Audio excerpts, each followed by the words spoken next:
Hi friends, எல்லோரும் எப்படி இருக்கீங்க? நல்லா இருக்கீங்களா? கட்டிக்குளம் குக்கிங் சேனலுக்கு எல்லாத்தையும் வரவேற்கிறேன். வாங்க. எண்ணெய் கத்திரிக்காய் புளிக்குழம்பு வைக்கிறதுக்கு கத்திரிக்காய் இந்த மாதிரி கட் பண்ணிக்கோங்க. 1/2 கிலோ எடுத்து வச்சுருக்கேன் பாருங்கள். 3 தக்காளி பழம் எடுத்து வச்சுருக்கேன். ஒரு 50 சின்ன வெங்காயம் கட் பண்ணி வச்சுருக்கேன். கருவேப்பிலை, பச்சை மிளகாய் எடுத்து வச்சுருக்கேன்.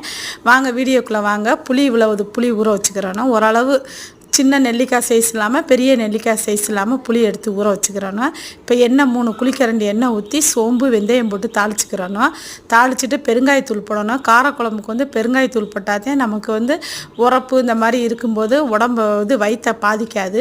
மஞ்சள் பொடி போட்டு உப்பு போட்டு கல் உப்பு போட்டு தக்காளி பழம் போட்டு நல்லா மிக்ஸ் பண்ணி மூடி நல்லா வேக விடணும்.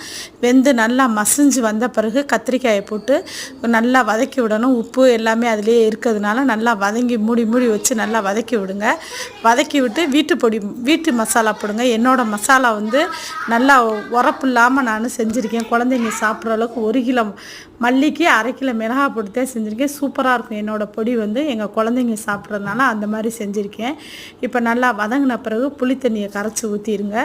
ஊற்றி நல்லா மூடி வச்சு நல்லா வேக விடுங்க. உங்களுக்கு கொஞ்சம் கெட்டியாக வேணுன்னா அந்தளவுக்கு இறக்கங்க, கொஞ்சம் தண்ணியாக வேணுன்னா அந்தளவுக்கு இறக்கங்க.